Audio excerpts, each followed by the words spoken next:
Hello everybody, Famous here, bringing another tale.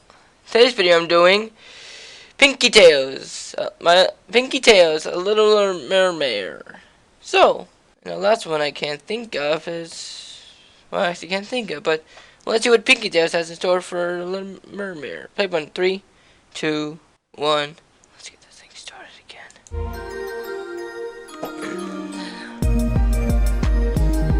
Pinkie Tales! The Little Mermare. You're in for such a treat tonight, Poundin' Pumpkin. This is one of my favorite stories, like, ever. It is? All about the mysterious merponies that live under the sea. Shall we get started? Let's. Once upon a time. Long ago, before the creation of Equestria, there was a vast cloud kingdom called Sky Vale. It was the single largest Pegasus kingdom in the world, and it produced the weather for all neighboring Earth and Unicorn kingdoms. The Pegasi worked tirelessly, creating rainbows, wind, and rain clouds that would then be traded away in exchange for food. The city itself hovered over a great blue ocean so that it could use the water for weather production. How nice. Ships of food and supplies had to sail all over this ocean to reach Sky Vale. However, over a short span of time, less and less ships were able to reach their destination. Why is that? Surviving sailors told tales of mystical singing voices that would lure the supply ships to their doom, sinking to the bottom of the ocean, crew and all. Scholars and skeptics ruled these tales as myths, denying knowledge of any known creature able to pull off such a feat. Unbeknown to the pony world above, an underwater city called Aquatica lay directly beneath the Pegasi. It was inhabited by all the creatures of the ocean, including the fabled merponies. The wise and benevolent king had forbidden his subjects to swim to the surface world, lest they be caught by the pony races above. He feared those ponies would invade his kingdom and take their resources for their own greedy purposes. How? This, however, did not stop the curiosity and adventurous spirit of the king's daughter, Partio. Against her father's wishes, she would swim to the surface to learn of the world she was forbidden to see. One particular afternoon, Partiel made the journey towards the surface in search of something special. Her faithful friend, Floundershy, followed nervously, despite her growing anxiety of being caught. Partiel, are you sure we should be going this way? Some pony might see us. Who? Floundershy cautioned, darting her eyes as she swam. Oh, you're just being a scaredy Fins, Floundershy. Besides, I have to find something special for Modcod's birthday. Remember? Get it, Modcod? This cod is a type of fish. I kinda knew that. You never know what might be lurking. Like Waiting what? for us. I thought you loved all kinds of fish and animals. Oh, I do. I love sea stars and sea sponges and Nemo. And a nice shark, but have you seen an octopus trap its prey? All those arms. Why does it need all those arms? What? You're silly, Floundershy. There's no octopuses here. Octopus! It's not much farther. Partiel giggled at the silliness of her friend's phobias and continued towards the surface. It wasn't long before she broke through the waves, smiling at the sunlight overhead. Nothing like breathing in the dry, salty air. I guess that means the pony part of me still has air-type lungs, and the fish part of me has gills. Wait, what? Does that mean I can breathe from my flank? Let's try not to question the logistics of merpony anatomy. Yeah, what's not? You're one of those narrators, saying big ol' leaky words I can't understand. What are you, a Twilight wannabe? Partiel scanned the waves, looking for a little island that she wanted to visit. Okay, Pinkie, you can move the screen now. Strange sky dweller friend. Are you ignoring me? Yep. Oh, Partiel, is that you, darling? A familiar voice Who's that? called. Partiel smiled and swam to greet her friend, Floundershy trailing after her just beneath the waves. Partiel, what brings you up here? Hang on, Birdie. Wait, what? Hey, Birdie? don't you ignore me. I have a legitimate question and you just shirked me off just like that? The other narrators warned me about you. He did. They said if you get out of line, I can send you to the bad Pinkie corner. Ooh. But I'm the star. True. You can't punish the star or the story won't continue. Ooh. I guess you'd better behave. Or Pound and Pumpkin will be very disappointed, won't they? You don't play fair. But that's really smart. That I is. like you. We're gonna get along just fine, you and me. Okay. So, Patiel, what brings you up here on this glorious day? Yeah. Birdity asked. Birdity was a seagull, and the first and only friend of Partiel's who lived above the ocean. Who was the second? She would spin marvelous tales of her travels, and show her little trinkets she had acquired from the ponies in the Cloud Kingdom. I'm here for a super special reason. My sister's birthday is today, and I want to get her something extra super duper amazingly special, Rick. Won't your father be suspicious if you bring her something from the pony world? Yeah. Please. He doesn't know his pearls from his jingle hoppers. Jingle hoppers. Birdity smiled and displayed an array of gemstones she had collected over the years and stashed on her little island. Alright, let's see what I have here for your sister. An emerald perhaps? Ooh. Or a ruby? Ooh, I how do you get a suppose ruby it and would emerald? depend on her colors. Tell me, is she a winter or a summer? Winter It or makes all summer? the difference, darling. Ooh, that one, that one. Partiel shouted, pointing her hoof at a dull and unremarkable stone that had washed ashore. That. But that's just a rock. Aren't all of these rocks? Yeah. Well, technically, I suppose they could be classified as rocks, but these are gemstones. What's the Far difference? More valuable than any washed-up little pebble. I thought you were looking for something a little more exotic. Why bother coming to shore if you're going to pick something that can be found anywhere in the ocean? That's true. This rock looks just like a sea cake. A sea Like cake? that on the ocean floor. It's super duper special, and Modcott is gonna love it. What is it? Birdity, can I? Oh, alright. If you insist. Thanks, Birdity. Partiel started, but was cut off when she noticed a strange array of colors pass overhead from Is that a one cloud to Is the that a next. rainbow? Partiel had never seen a rainbow before, and its beauty had left her speechless. Oh my. Looks as if the prince is at it again. Print? Print? Oh, yes. The Pegasus Prince has a habit of taking the rainbows from production and flaunting them about when he flies. It is rather lovely, though, isn't it? It is. Rainbow. Is that what that is? Partiel said, reaching out her hoof in bewilderment. Speak of the stallion. Stallion- Here it comes now.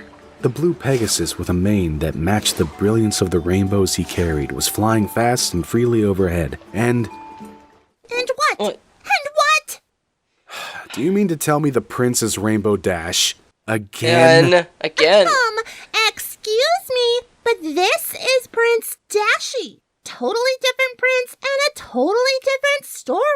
No, it's Rainbow it- Dash, and she was it already a is. prince in Cindershy. True that. Look, I can't go around making every pony think that I'm a Flutterdash shipper. It's Prince Dashy, and he is totally different from that other prince. How so? Okay, so Birdity is a mare, Floundershy is a mare, but Prince Dashy is a stallion. How's that? Question my logic? We're all just playing a role here. Genders mean nothing. As the Okay. prince flew, a colorful rainbow would follow like a streak of light in the sky. Partiel could only catch glimpses of the prince as he flew quickly from one cloud to another. She sighed and put her hoofs to her chest, looking down at it in confusion. That's strange. I feel all tingly inside. How so? Partiel, do you have feelings for the prince? Do you? Mermare with a crush on a Pegasus. Oh, ridiculously romantic. Oh. You must find a way to speak to him. How? You must. There it is. But how? Yeah. Because I live too far above the water to reach. True that. Love will find a way, won't it, Partiel? Oh, I'm so excited. Tell you what, why don't you swim down and write him a letter, and I'll deliver it to the prince myself. Wasn't that this? Do that for me? Of course, darling. What else do I have going on? I'm an annoying squawking little bird with no social standings. Squawk. Go on, hurry home with you, and be back with that letter before sundown. Partiel squeed and dove back under the waves, swimming as fast as her fins would take her. Hang Fluttershy on. had to grip onto the base of Party Owl's tail just to keep up. But what about your sister's party? Yeah. Fluttershy said shakily as she was thrashed back and forth in the water. Don't worry, Floundershy. I can do both. I'll write the letter, give Modcot her present, and then sneak back to the surface before sundown. You'll do what? A Ooh, new, you. but familiar voice called. Party Owl gasped and stopped mid-swim, inadvertently slinging Floundershy off her tail Look out. and into her crustaceous friend. Whoops. Sorry, Tribastian. Floundershy Vibastian. said, swimming away Nice from name. the crab to hide behind Party Owl. Did I hear you say you'll sneak back to the surface? Nice shell. Your father has strictly forbidden you to. But Twibastian, Twi- you don't understand. It's love. Oh. What? Party Owl may have seen the Pegasus Prince, and, she has kind of a crush on him. Ooh. Oh, it's much more than that. I'm an impulsive teenager with single-minded determination to get what I want, and I've set my sights on something that I just can't have. It Okay. must be fate. Oh, Party-Owl, this has gone too far. It has? If your father found out that I let you swim to the surface again, he'd have my head. Ooh. You're coming with me right now, and you're never to speak of this nonsense again. Understand?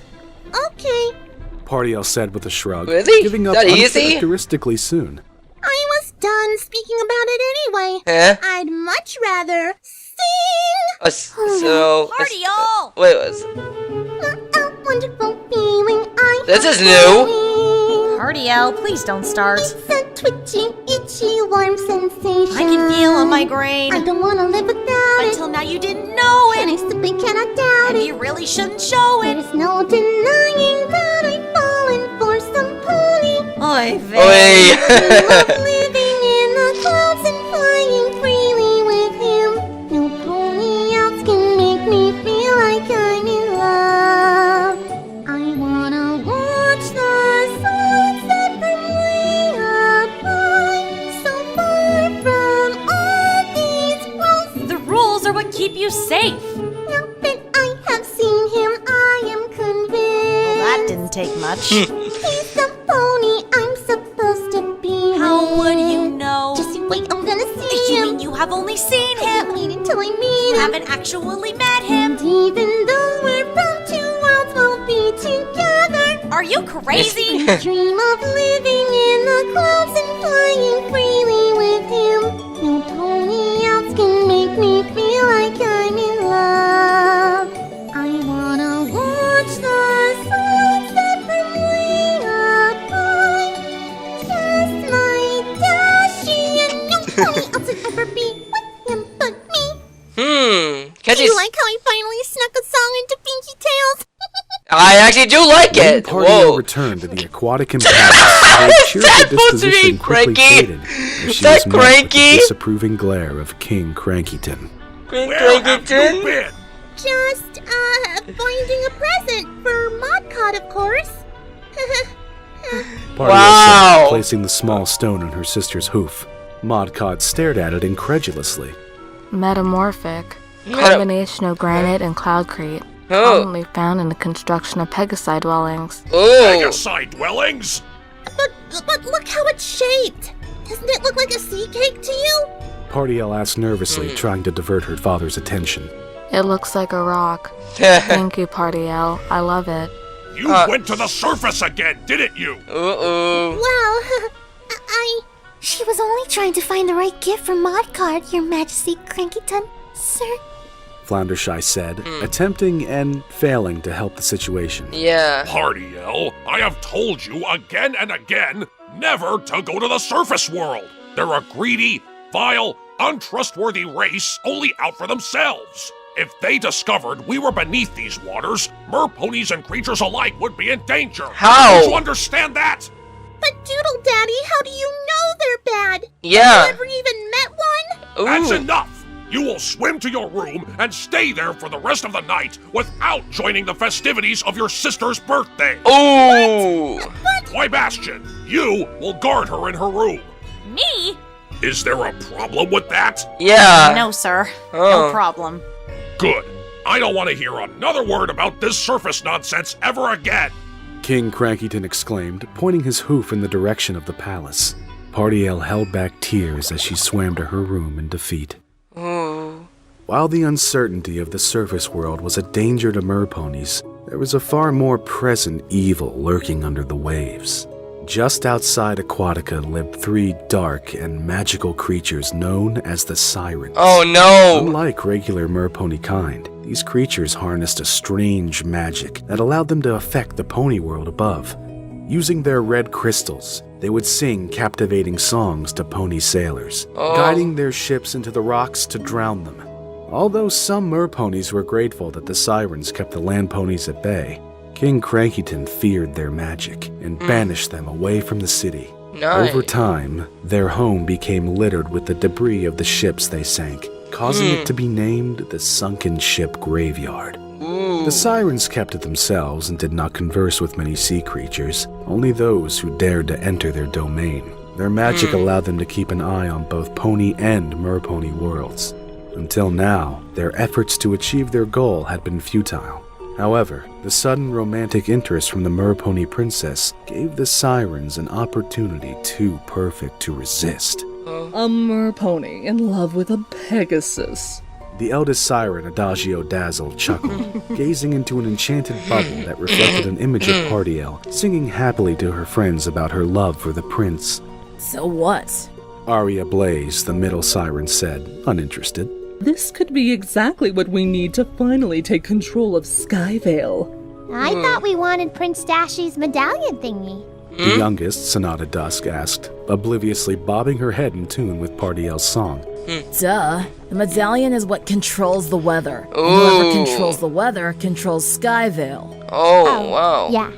Our crystals, combined with the prince's pendant, will give us all the power we need to control every ship that dares set sail on our ocean. Ooh, Why do we even bother sinking ships anyway? The fear we collect from pony sailors is never enough to satisfy our hunger. So what makes you think adding more shipwrecks will do anything? Yeah. We can sink them all at once by conjuring up the greatest storm this planet has ever seen. And what It'll would be that- so epic that fear will be struck in the hearts of all pony kind. Except the merponies. Merponies don't worry about storms. Merponies don't even have magic to steal, Sonata. Ooh. Yeah, they do. They Do do? not. Do too. Do not. Do too. Whoa. Adagio screamed, effectively silencing the pair of them. I want you two to follow that Little Mermare princess. Convince her that she might need a little help getting the pony of her dreams for the right price. Right And what price? exactly are you going to be doing? I'll be conjuring up a spell, of course. Something we can use to trap that little princess into doing what we need her to do. Uh-oh. I dream of living in the clouds and flying freely with him. Will you shut it already? Catchy. It is! What? While Party-L sulked in the siren's Is that supposed to be Daring Prince Do? Dashy was in the sky, struggling to pay attention to a very important lesson. His mentor, Daring Duke, was attempting Duke. to teach him how to use the Sky Vale pendant to send storm clouds to the north. Dashy, are you listening? Royal pendant, blah, blah, blah. Big responsibilities, yada, yada. Dashy said, lounging on the cloud with his hooves behind his head. That blah blah blah is very important. It You're is? the prince for Skyville's sake, and your father has given the pendant to you for a reason. He has? You and you alone have the power to send the weather across the world. Thanks, Mr. Exposition. I think I got that. Daring Duke growled under his breath, then attempted to regain his composure. It's very important that you check with the Pegasi Cloudkeepers to make sure the right kinds of weather are sent to the right places. The biggest problem you're going to have is starting up storm clouds. What do you mean starting up? Yeah. Doesn't this magic doohickey do all that? Yes, but only on a cloud-by-cloud basis. After you use the pendant to send them on their way, it's your duty to start the lightning and thunder for each storm cloud. You have to be very careful, though. Lightning is still unpredictable. True. Are you sure you can handle this? Quit your worrying, Dookie Doo. I've been training my whole Dorky life Doo. for this. When do I start? Right now, we're set to send this storm to the unicorns in the north. I'll go with you this time so you can... Ready, set, go! Prince Dashy announced, zooming past Daring Duke in an array of colors. You've been using the rainbows again to show off? Oh, Dash, we've talked about this!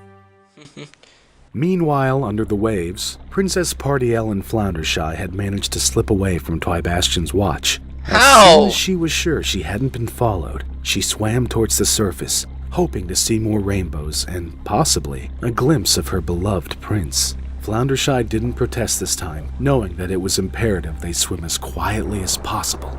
Partiel could tell by the flashes of light above her head that a storm was brewing in the sky. She frowned, knowing that a rainbow and her prince wouldn't be around for such poor weather. She turned tail in defeat and resolved to swim home when she heard a mighty crack of thunder, followed by a loud splash. Partiel looked in horror to see a slightly charred and wounded Prince Dashi sinking in the ocean. Oh no! Dashi! Partiel shouted, swimming after him. She didn't hesitate, scooping up her prince in her hooves and attempting to keep his head above the water. Shouldering his weight, she swam towards the only piece of land she knew existed, Birdity's Island. By the time she reached it, she slumped the prince's body on the sand and tried to catch her breath. Wake up! Please wake up! Partiel whispered, unsure how to help him breathe. She shook him gently once, then again, pleading for him to open his eyes. You have to wake up, Dashi! You just have to! You can't leave me! That's not how the story goes! You're supposed to be okay! Please, Dashi, you're scaring me! Partiel continued to panic and ramble until at last, Prince Dashi coughed and sputtered the water that had been in his lungs.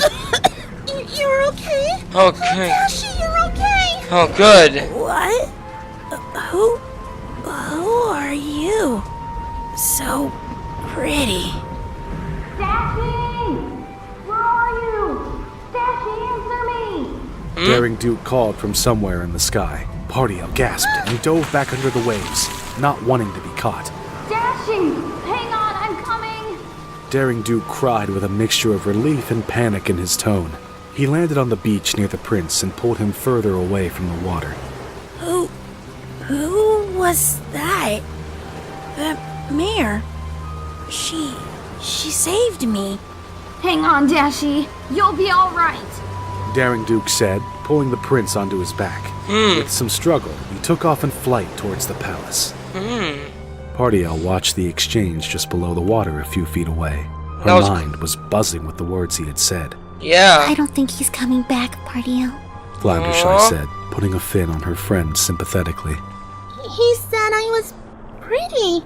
He looked so happy. Yeah. Even though he almost died, he looked at me like he left me. Aww. I can't go on without him, Floundershy. I just have to know what he thinks of me. Yeah. But how? Yes. I don't even know where he lives. I guess that means you'll have to fly there. Partiel and Floundershy turned around sharply to see where the third unfamiliar voice had come. Two strange magpiepony creatures had joined these them, two again. both looking friendly and still frightening at the same time. Fly there? Well, that's the only way you can get to Sky Vale, isn't it? And it just so happens we know how you can do it. How? Who are you? Partiel asked cautiously, Yeah. Floundershy hiding behind her fin in the process. We're the sirens, of course. You have heard of us, haven't you? Well, yeah. Then you must know that we have access to some powerful magic. And we're totally willing to share it with you, too. Why? Yeah. Follow us. We'll explain it on the way. The pair of sirens said, swimming away and expecting Partiel to follow. I don't think we should do it. I don't think. Let's just go home. Yeah, I don't think But that they we. said they could help. They said I could see my prince again. Floundershy grimaced in disagreement. Following her gut instinct, she slipped away from the princess and the sirens when they weren't looking. She swam as quickly as her little fins would take her back. Go! Come in, princess. Adagio said, beckoning Partiel forward. Partiel noted that they were in a particularly large sunken pony ship. Spells and dangerous-looking objects lined the shelves, nooks and crannies of what was once the captain's quarters. Whoa! You really have evil bad guy wear down to an art. My Yeah. fellow sirens here tell me that you have a bit of a problem. A Pegasus problem, to be exact. I want to be a Pegasus so that I can fly up and find my prince. Well, we can certainly help you with that. Adagio said, gathering magical supplies while the other sirens kept a close eye on Partiel. You will? But why? Yeah. I don't know what you've heard about us sirens, but I assure you it isn't all true. We're merponies, just like you. But We just want to belong. So you're not villains? You're just shy magical mermares who sink ships and happen to live in a really spooky graveyard? No pony's ever harmed. The sailors merely fly away when the ship sinks. Or use their magic to teleport somewhere else. Or play around in the water and scream like little guppies because they never learned how to swim. What? Well, that was We unhelpful. only mean to protect the merponies. Perhaps if the Pegasi understood us poor sea creatures, then they could keep other ponies from trying to hurt and use us. I'm not. So you can make me a Pegasus? Well, yes. But We may be good merponies, but we don't work for free, you know. Free? don't have any money with me, but I guess I could swim back and get you some if you really wanted me to. It's not like I'm hurting for riches, since, I am a princess after all. No, we But want. then again, what would you want with money? Oh, I know, maybe you just want to be friends, is that it? I mean, if I were a misunderstood pony who lived in Princeville, I would just want some pony to be my friend and maybe teach me how Pinkie? to seem so dark and mysterious all the time. But you... And if you befriend the princess, well then They're you trying to will never have talk. a chance Let of them- impressing other ponies because, who doesn't love princesses, am I right? And I'm sure... Your voice! We want your annoying, never-ending, high-pitched, squeaking voice, so we don't have to listen to it anymore. What? Stop! Sonata wailed in the corner while Arya covered her ears. But if I don't have my voice, how can I tell Dashi that I'm the one who saved him? Yeah. He was all wrong about merponies and... You'll figure it out, I'm sure. Do you really think he won't love you if you don't talk? Trust me, we're doing you a favor here. Oh, well, then you'll make me a Pegasus for my voice, right? Our spell will work for 3 days. You have until then to get Prince Dashi to say I love you. If he does, you'll remain a Pegasus forever and live happily ever after. With no But what if voice. I don't? Then you'll have to come back and serve us. Oh! Oh no! Forever and ever? Oh no! Don't accept! Do not accept! Well, Do not accept! I don't know. Do not accept! The Do not! clock is ticking, Partiel. This offer won't last forever. Do not accept! Arya Do bit not her lip accept! And mentally weighed her choices. She heaved a sigh and nodded softly. No! all right. Turn me into a Pegasus No! and use my voice. And if I fail, I'll work for you forever and ever and No! ever. I Pinkiella! promise. No! Pinkie, what? Uh, What is that? Look, just sign this magic parchment and the deed will be done. Don't sign! Partiel took No! the magic quill from beside the parchment and Why? carefully scrawled her name on the dotted line. As soon as the quill left the parchment, it disappeared, and the 3 sirens laughed in unison. Oh They used their no! crystals to conjure a magical beam of red light. It hit Partiel directly in the chest and traveled up to her throat. Wait, I didn't get to say goodbye and... She started, but the magic pried the voice from her body before she could finish. Adagio smiled, engulfing the magic with her crystal and directing a second beam of light towards the mermare's chest. Sonata and Arya quickly following suit. In a red flash of light, Partiel's body began to change. No! Floundershy shouted from the entrance to the lair. Oh! Too late. Arya said with a dark smile. Let her go!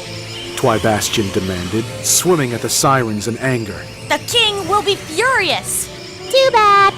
So sad. The magic from the sirens' pendants let out a final burst of light, and Partiel reappeared.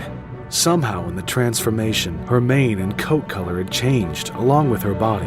Her once bright pink complexion was now a pale white, with a yellow bouncy Surprise? tail. She didn't have long to admire her new flank, hooves, and wings, however, before she began choking on the lack of oxygen. If we were you, we'd hightail it up to that little island before your princess drowns. This isn't over! Twybastian called, assisting Floundershy as they carried Partiel away quickly. The sirens giggled to themselves as they watched the trio of friends struggle to the surface. Our plan is is in action. Adagio started, but stopped mid-sentence when she realized the voice coming from her throat was no longer her own. Wait. Oh my gosh. No, this can't be happening. The magic wasn't supposed to do that. Oh, great. Now we have to listen to that high-pitched whine. This is the funniest thing I have ever seen. Like, ever. I agree. Adagio screamed again in anger, the other sirens having to stifle their laughter in the process. Oh, what were you thinking? Twibastian raged, pacing back and forth on the little island while Partiel attempted to use her back hooves. The king is going to kill me. I am a dead crab. Yeah. Maybe we should have brought him to the sirens instead. What?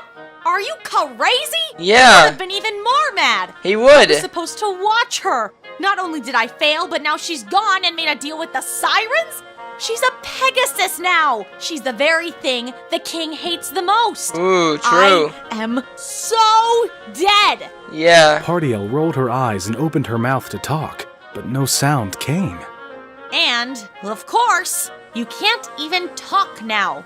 How in the hay are you supposed to do anything if you can't even talk? True. Obviously, you had to promise something to the sirens in order for them to give you this spell. If the price was your voice, then what's the catch? Yeah. Partiel scrunched her face and put a hoof to her mouth, trying to think of a way to convey her message. She brightened when she met Floundershy's gaze and waved her hooves to get her attention. Oh, I think she's trying to tell us something. You think? Partiel moved her hooves dramatically and changed her facial expressions, not dropping Floundershy's gaze. Let's see. I get to be a Pegasus for 3 days and have to make the prince say I love you before time is up, or else I turn into a mermare and have to serve the sirens forever. Floundershy interpreted. Partiel smiled and nodded enthusiastically. You got all of that from her hoof flailing? Wow. I guess so, yeah. A lot of good that will do us. Floundershy can't exactly follow you to Sky Vale and interpret. True. Besides, I don't think ponies can understand animals. Well, not many of them anyway. Then what are we going to do? Yeah. The only thing we can do. I'll have to go with Partiel to Sky Vale, and you will have to stall the king until this whole mess is sorted out. How is he gonna do? Stall the king? Unless you have a better idea. Partiel attempted for a second time to remain on her hooves, but continued to fail, falling back on the sand and sending it toppling over her friends in the process. I guess not. Yeah. Floundershy said, shaking the sand from her gills. All right then. First things first. We'll have to figure out how to get you to stand on those things. Yeah. Twibastian said, Partiel nodding enthusiastically in response. Meanwhile, Daring Duke and Prince Dashi were wandering the beaches below Sky Vale in search of the mysterious mare who had saved the prince's life. Daring Duke was unconvinced that such a mare existed, claiming that she was a figment of Dashi's imagination. I'm telling you, Dookie Doo. Please stop calling me that. You know I hate that. You do? That's why I do it. Ha! But listen, I know that mare is out there somewhere.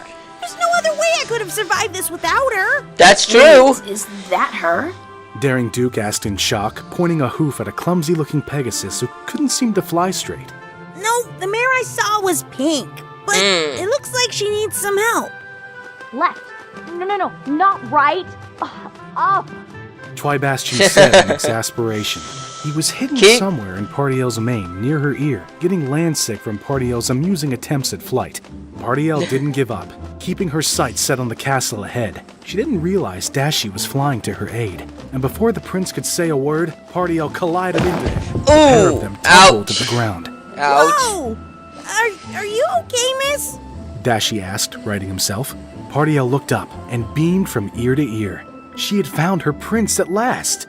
She leapt from the ground and tackled him in a hug, catching the prince off guard. Nice to meet you, too. Dashi said, trying to pry himself from the hug and failing. What's your name?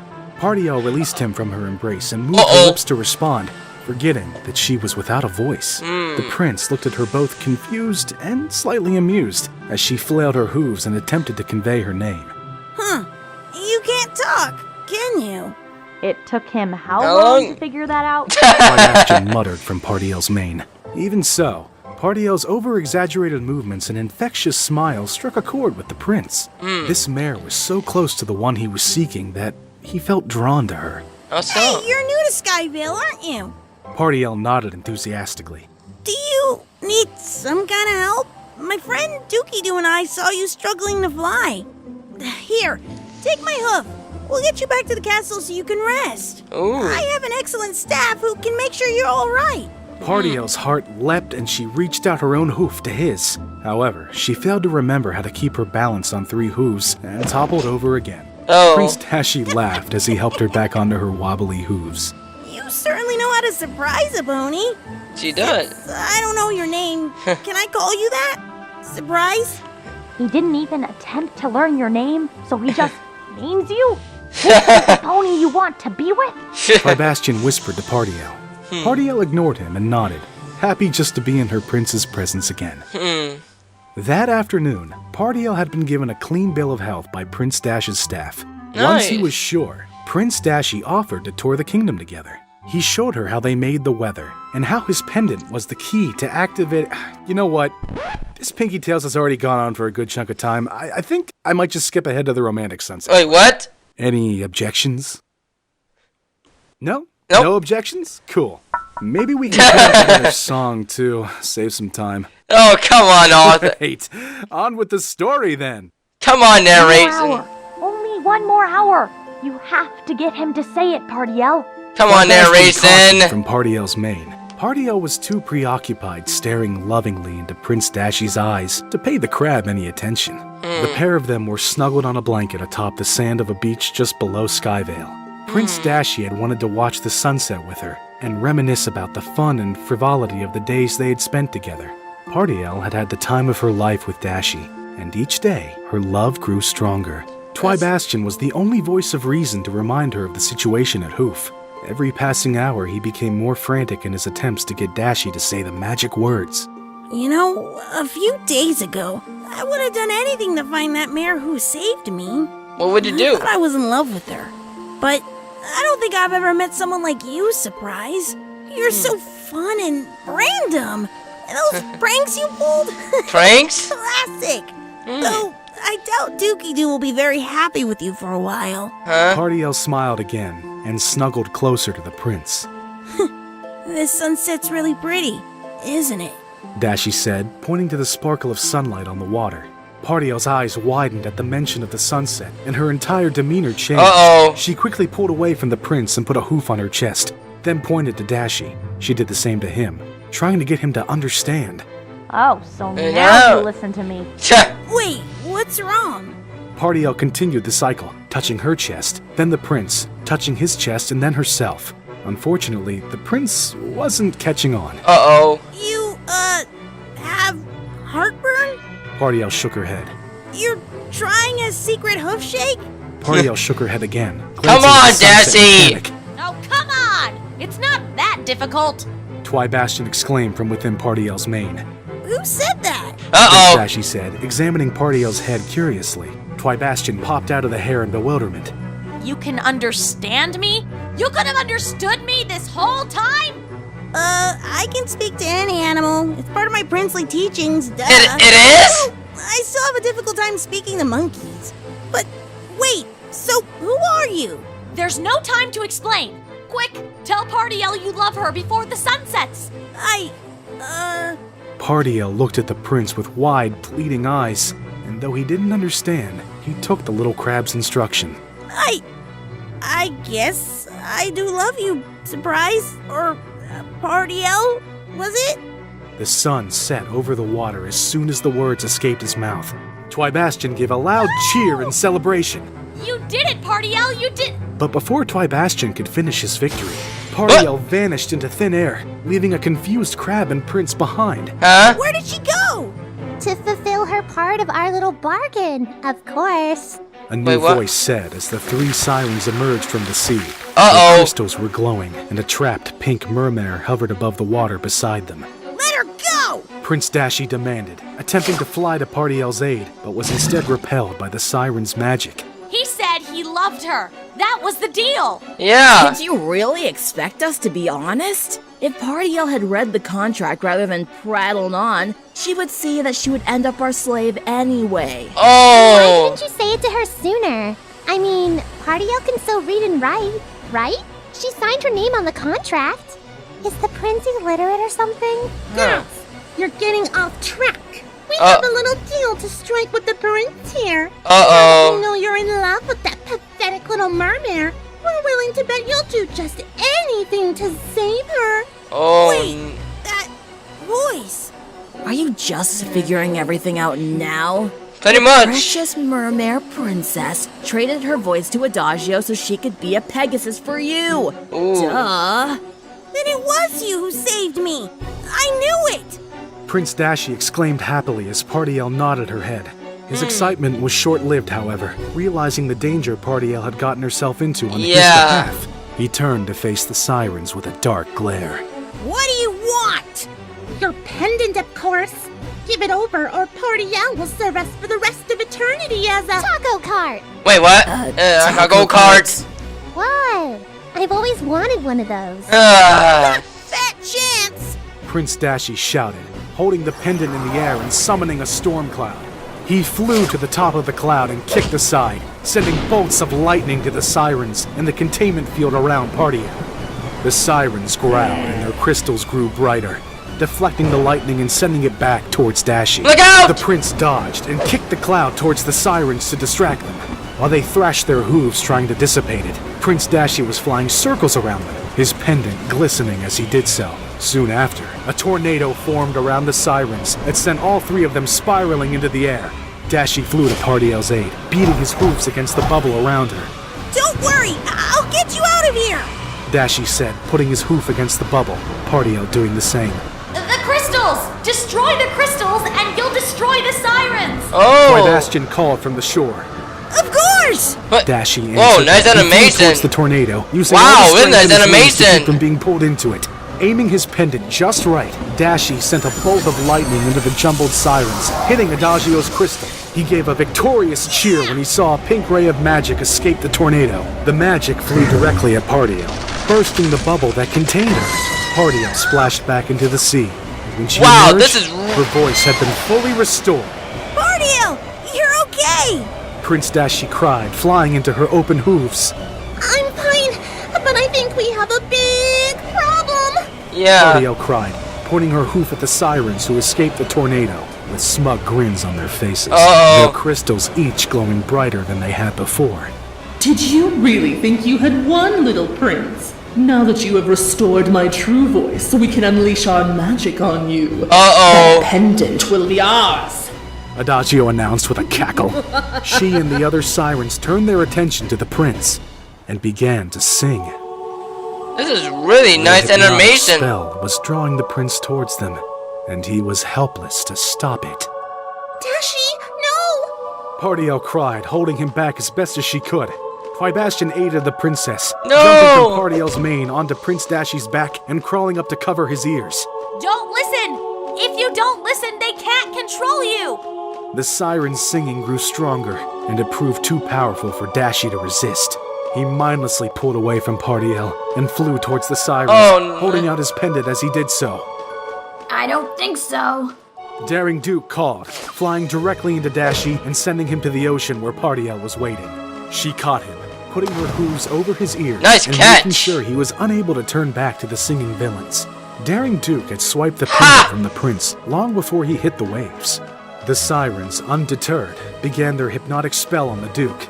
They soon learned, however, that their song was unheeded.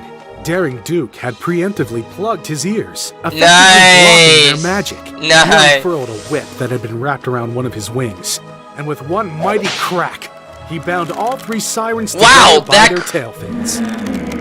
Now it's my turn! King Crankyton said, emerging from the water in a magnificent display.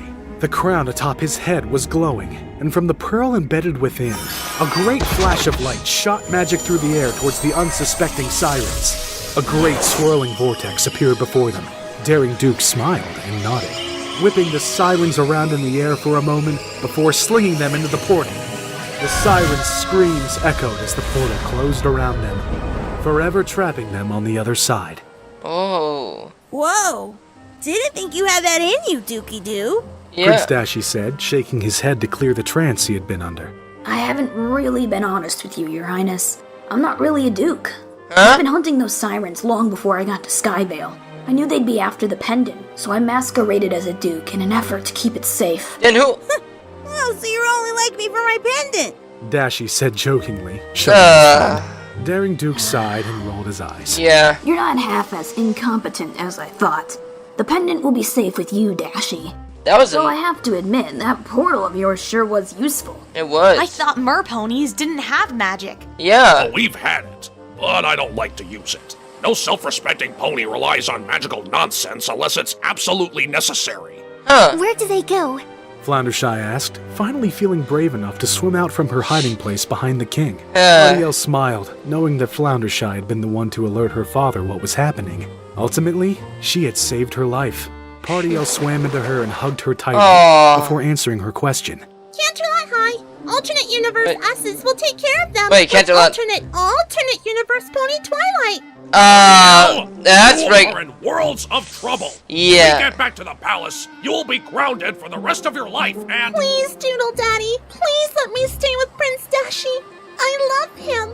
Pardiel pleaded. Prince Dashi joined her, flying just above the waves. And I love her too. Aww. Absolutely not. Oh, come on, No Cranky. daughter of mine will marry a Pegasus. As the king ranted on, a white bird swooped in and stole the crown from atop the king's head. His wig fell into the ocean. Birdity cried, placing the crown on her own brow. My ship will live on!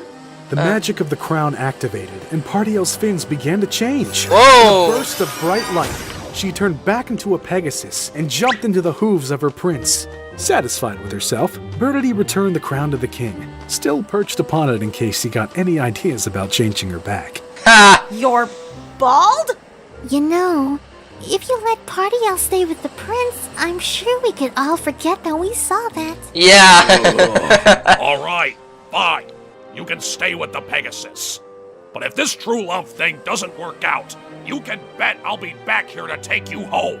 Don't worry, that'll never happen. Wait, what? Okay, everyone can go away now. This part of the story is just too good to share. It's rocks, in the shape of the end. I guess that means the story is over. Unless you'd like me to tell you all the different rocks I found at the bottom of the ocean. Please don't. Yeah. Well, Pounded Pumpkin, I hope you enjoyed this story, and I hope to see you all again next time for some more Pinkie Tales.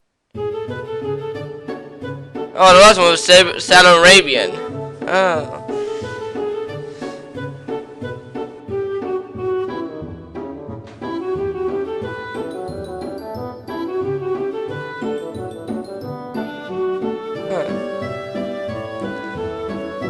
Of course, the lost navigator.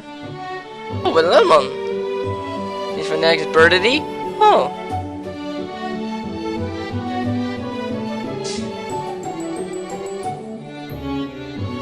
Wow, she did that too. Cupcake.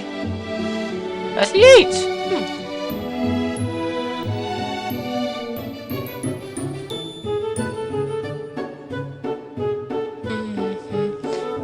Egghead and the Beast. Ha! The Egghead. Ooh. That's nice.